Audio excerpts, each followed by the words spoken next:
CIET NCERT द्वारा प्रस्तुतम् अस्ति। षष्ठी कक्षायाः संस्कृतस्य ध्वनिपाठ्यपुस्तकं दीपकम्। पृष्ठसङ्ख्या 45। तृतीयः पाठः अहं च त्वं च। चित्रे एका शिक्षिका अस्ति। आसन्दिकायां केचन छात्राः उपविशन्ति। एकः छात्रः उत्थाय वदति, मम नाम भरतः, अहं छात्रः। चित्रे एकः शिक्षकः अस्ति। सः छात्रान् निर्दिशति। मम नाम गणेशः, अहं शिक्षकः। चित्रे एकः चिकित्सकः अस्ति। सः आसन्दिकायाम् उपविशति। मम नाम गौतमः, अहं चिकित्सकः। चित्रे एकः कृषकः अस्ति। हस्ते सः सस्यानि गृह्णाति। मम नाम राघवः, अहं कृषकः। पृष्ठसङ्ख्या 46। चित्रे एका शिक्षिका अस्ति। केचन छात्राः सन्ति। एका बालिका उत्थाय वदति, मम नाम मेनका, अहं छात्रा। चित्रे एका शिक्षिका अस्ति। सा बालकान् उद्बोधयति। मम नाम प्रियंवदा, अहं शिक्षिका। चित्रे एका चिकित्सिका अस्ति। सा आसन्दिकायाम् उपविशति। पृष्ठभागे मानवमुखस्य मस्तिष्कस्य च चित्रमस्ति। मम नाम सुमित्रा, अहं चिकित्सिका। चित्रे एका सैनिकी अस्ति। सा वदति, मम नाम राधिका, अहं सैनिकी। पृष्ठसङ्ख्या 47। पुल्लिङ्गम्। त्वं कः? चित्रे एकः सैनिकः। त्वं कः? अहं सैनिकः। चित्रे द्वौ सैनिकौ। युवां कौ, आवां सैनिकौ। चित्रे बहवः सैनिकाः। यूयं के, वयं सैनिकाः। चित्रे एका बालिका अस्ति। सा निर्दिशति। एकः गायकः अस्ति। त्वं कः? अहं गायकः। चित्रे द्वौ गायकौ स्तः। युवां कौ, आवां गायकौ। चित्रे बहवः गायकाः। यूयं के, वयं गायकाः। चित्रे एका बालिका निर्दिशति। एकः पत्रकारः अपि अस्ति। त्वं कः? अहं पत्रकारः। चित्रे द्वौ पत्रकारौ स्तः। युवां कौ, आवां पत्रकारौ। चित्रे बहवः पत्रकाराः। यूयं के, वयं पत्रकाराः। एकः बालकः निर्दिशति। एकः पाचकः अपि चित्रे अस्ति। त्वं कः? अहं पाचकः। युवां कौ, आवां पाचकौ। यूयं के, वयं पाचकाः। पृष्ठसङ्ख्या 48। स्त्रीलिङ्गम्। एकः पुरुषः निर्दिशति। चित्रे एका गायिका अपि अस्ति। त्वं का? अहं गायिका। चित्रे द्वे गायिके स्तः। युवां के, आवां गायिके। चित्रे बहव्यः गायिकाः सन्ति। यूयं काः? वयं गायिकाः। एकः व्यक्तिः निर्दिशति। चित्रे एका तन्त्रज्ञा अपि अस्ति। त्वं का? अहं तन्त्रज्ञा। चित्रे द्वे तन्त्रज्ञे। युवां के, आवां तन्त्रज्ञे। चित्रे बहव्यः तन्त्रज्ञाः सन्ति। यूयं काः? वयं तन्त्रज्ञाः। चित्रे एकः बालकः निर्दिशति। एका नर्तकी अपि अस्ति। त्वं का? अहं नर्तकी। युवां के, आवां नर्तक्यौ। यूयं काः? वयं नर्तक्यः। एकः बालकः निर्दिशति।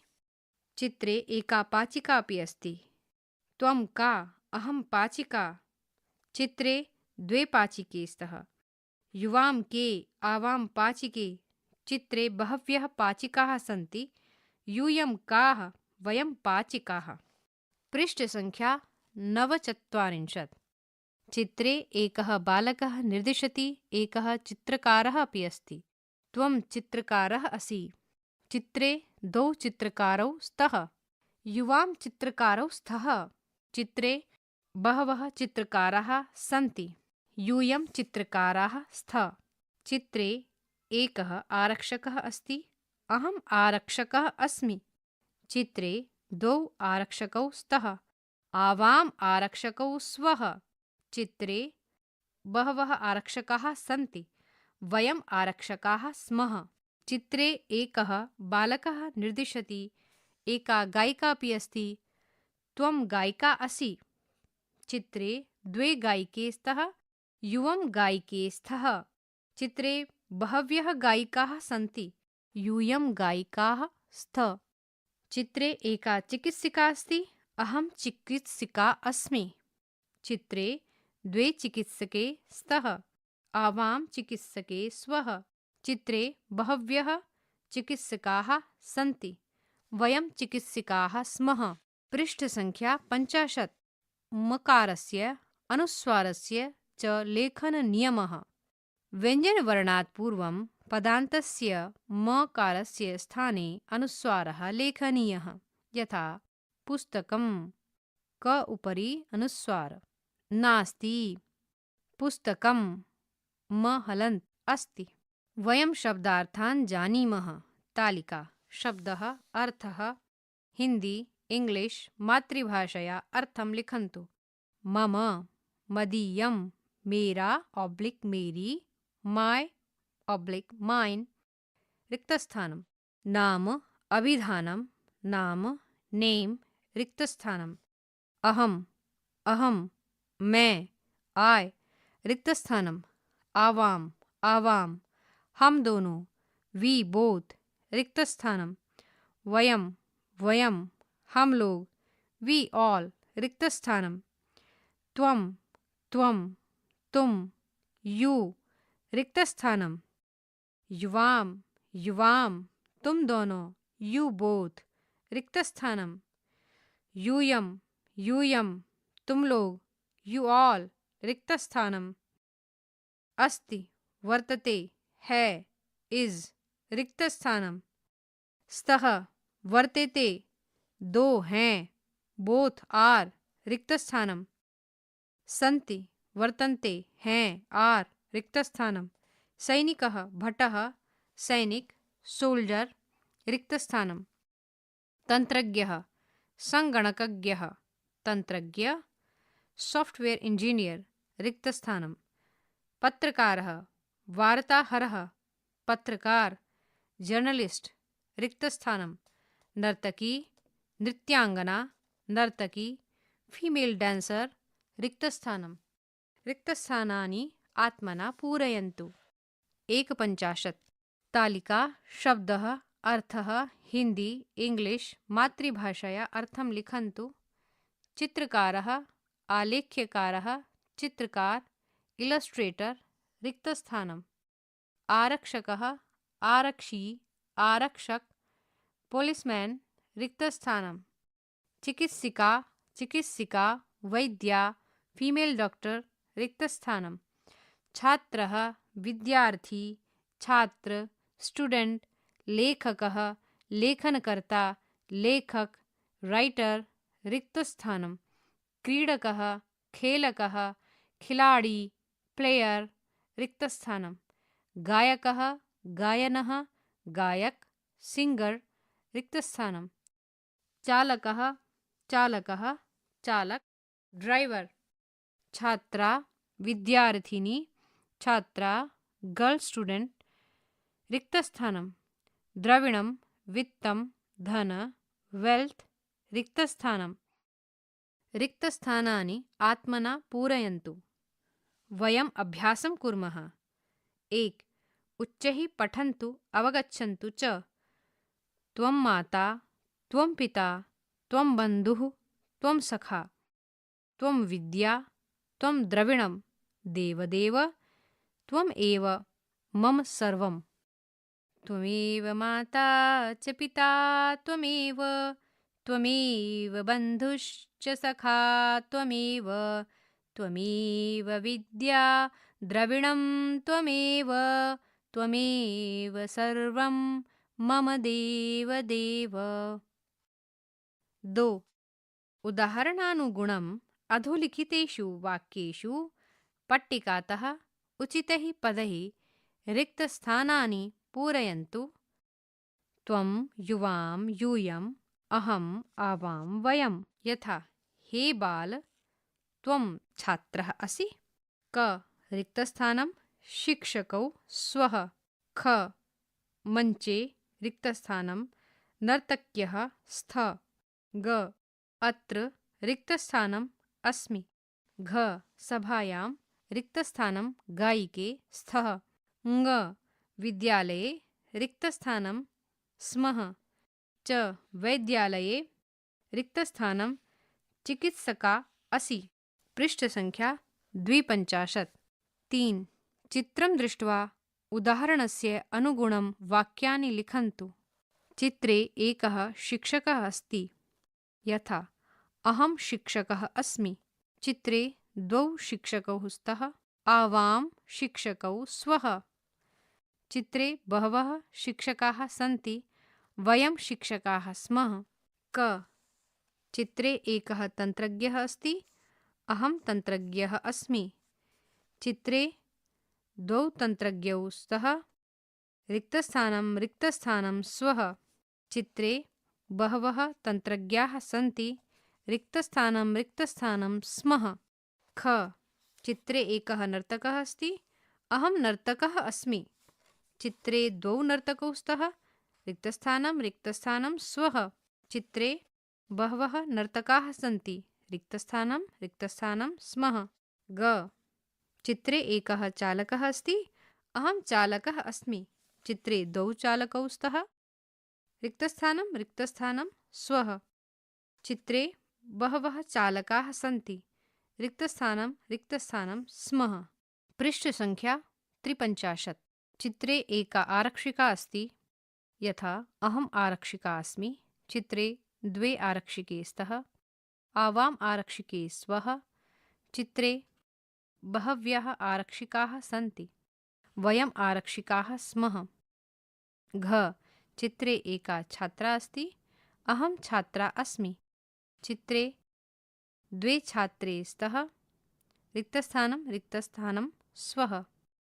चित्रे बहव्यः छात्राः सन्ति। रिक्तस्थानं स्मः। ङ चित्रे एका गायिका अस्ति। अहं गायिका अस्मि। चित्रे 2 गायिके स्तः। रिक्तस्थानं स्वः। चित्रे बहव्यः गायिकाः सन्ति। रिक्तस्थानं स्मः। च चित्रे एका अनुवैद्या अस्ति। अहम् अनुवैद्या अस्मि। चित्रे 2 अनुवैद्ये स्तः। रिक्तस्थानं स्वः। पृष्ठसङ्ख्या 54। यथा त्वं चिकित्सकः असि। युवां चिकित्सकौ स्तः। यूयं चिकित्सकाः स्तः। त्वं लेखकः असि। रिक्तस्थानं स्थः। रिक्तस्थानं स्थ। रिक्तस्थानम् उदाहरणानुसारम् आत्मना पूरयन्तु। ज त्वं सैनिकः असि। रिक्तस्थानं स्थः। रिक्तस्थानं स्थ। झ त्वं क्रीडकः असि। रिक्तस्थानं स्थः। रिक्तस्थानं स्थ। उदाहरणानुगुणं रिक्तस्थानम् आत्मना पूरयन्तु। पृष्ठसङ्ख्या 55। यथा त्वं क्रीडिका असि। युवां क्रीडिके स्तः। यूयं क्रीडिकाः स्त। ञ त्वम् अधिवक्त्री असि।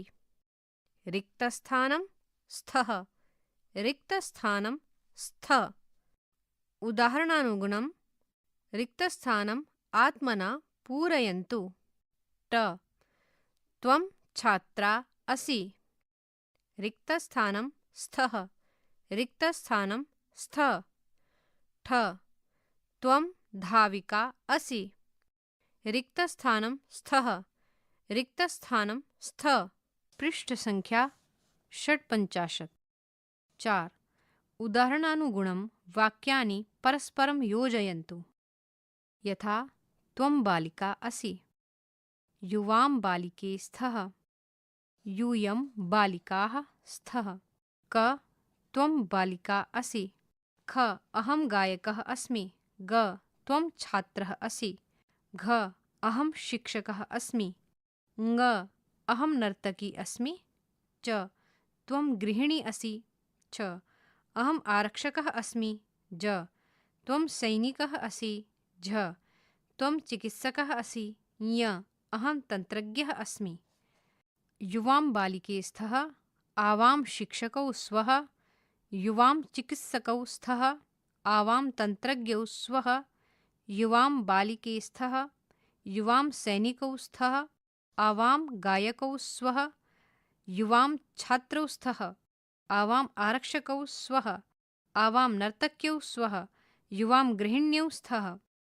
यूयं बालिकाः स्तः। वयम् आरक्षकाः स्मः। यूयं बालिकाः स्तः। यूयं गृहिण्यः स्तः। यूयं चिकित्सकाः स्तः। यूयं छात्राः स्तः। वयं शिक्षकाः स्मः। वयं नर्तक्यः स्मः। वयं तन्त्रज्ञाः स्मः।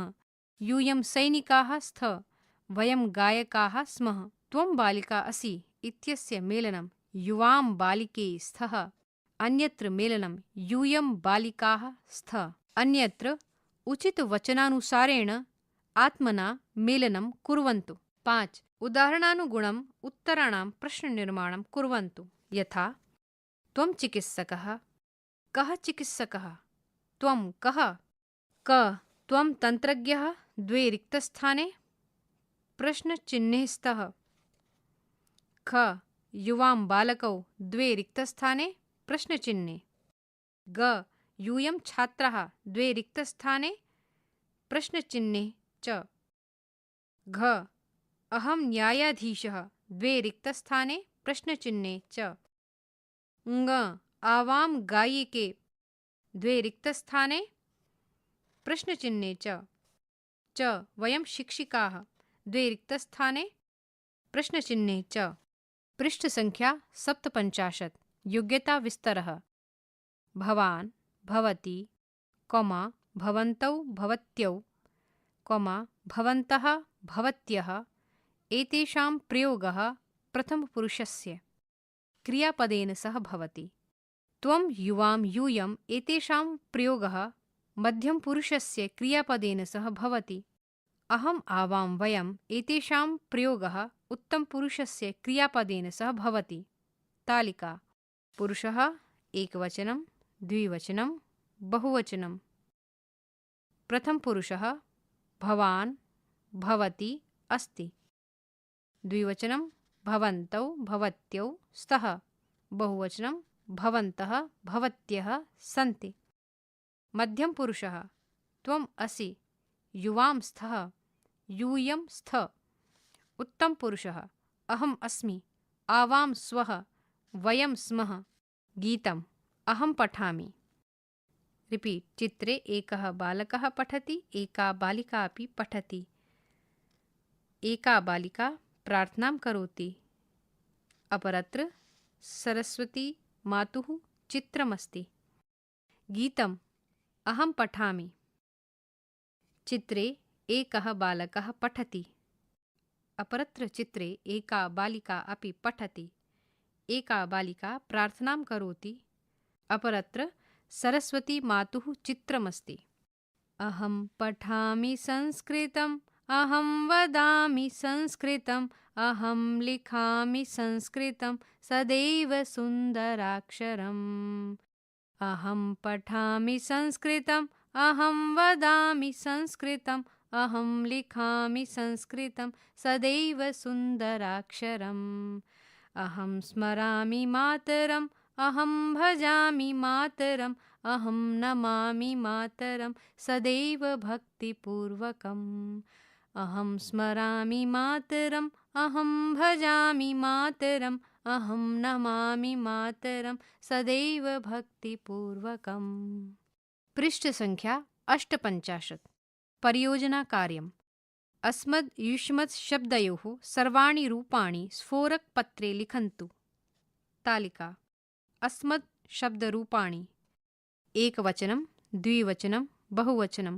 प्रथमा, द्वितीया, तृतीया, चतुर्थी, पंचमी, षष्ठी, सप्तमी रिक्तस्थानानि आत्मना पूरयन्तु। तालिका 2 युष्मद् शब्दरूपाणि एकवचनं, द्विवचनं, बहुवचनं।